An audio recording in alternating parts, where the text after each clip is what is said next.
Hello à tous, on est content de vous retrouver pour cette vidéo. On va vous montrer comment on peut changer un connecteur de charge sur une carte mère de PC portable. En l'occurrence, c'est une carte mère Asus avec la BK200. Et regardez bien ce connecteur de charge, il lui manque quelque chose.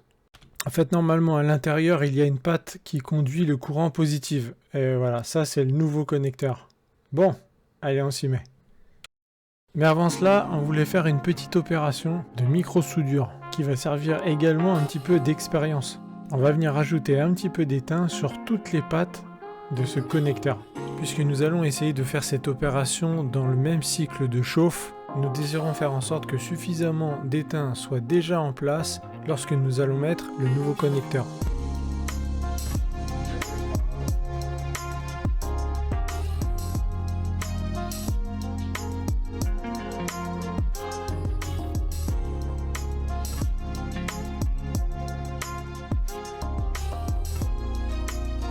Maintenant, on va pouvoir venir correctement positionner cette carte mère sur notre table d'opération, si on peut s'exprimer ainsi.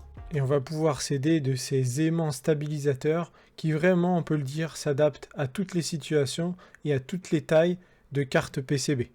C'est une étape assez importante puisqu'on ne voudrait pas que pendant la chauffe, c'est-à-dire au moment où on va enlever ce connecteur de charge, finalement notre carte mère se détache et qu'on doit tout recommencer. Pour ceux qui ne connaissent pas encore cette machine, on répète qu'elle a la capacité de pouvoir chauffer la carte PCB par le haut et par le bas.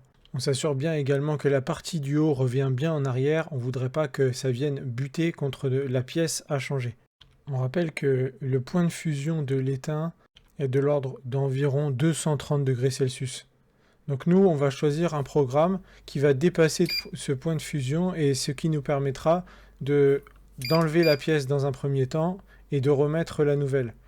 Dans ce cas, c'est le programme 3 qui nous accorde une température maximale de 250 degrés Celsius. Allez, c'est parti. Il faudra environ compter 3 minutes pour atteindre la température désirée.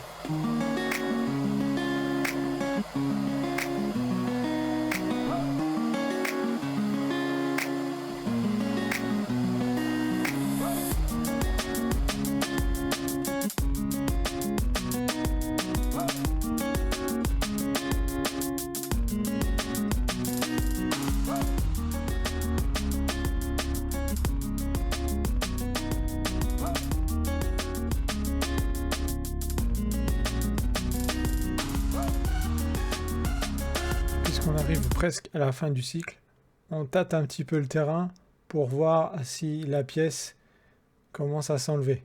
C'est presque bon.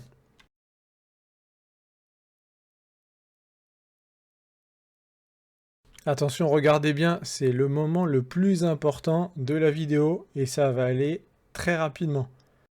Alors bien sûr, on s'est accordé un petit peu de temps supplémentaire puisque quand le cycle se termine, eh bien la température chute drastiquement et il faut tout recommencer. Quant à nous, on va laisser le programme bien se terminer gentiment puisque c'est automatique. Une fois qu'il arrive à son terme, il repart tout de suite en refroidissement, sans brusquer les composants, bien entendu.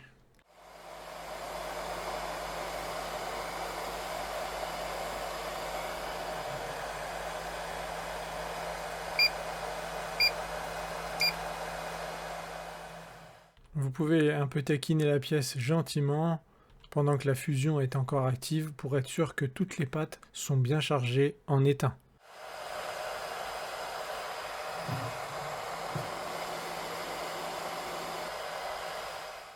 Quand vous arrivez à une température équivalente à 80 degrés, là vous pouvez commencer, si vous avez des gants, à prendre la pièce et examiner si votre travail est concluant. Et pour nous, eh bien c'est tout à fait concluant. Toutes les pattes sont bien emprisonnées dans l'étain. Et finalement, à première vue, on se dit qu'il n'était pas forcément utile de rajouter de l'étain. Mais bon, l'important après tout, c'est que ce connecteur résiste au branchement et au débranchement du câble d'alimentation. C'est tout. Du coup, on espère que cette vidéo vous a plu. Pour nous, c'est vraiment la meilleure solution pour changer un connecteur de charge. Si vous souhaitez des informations sur cette machine, eh bien n'hésitez pas à nous poser vos questions dans les commentaires, on se fera une joie de vous répondre. Allez, on vous dit à bientôt sur la chaîne Pièces de Mobile.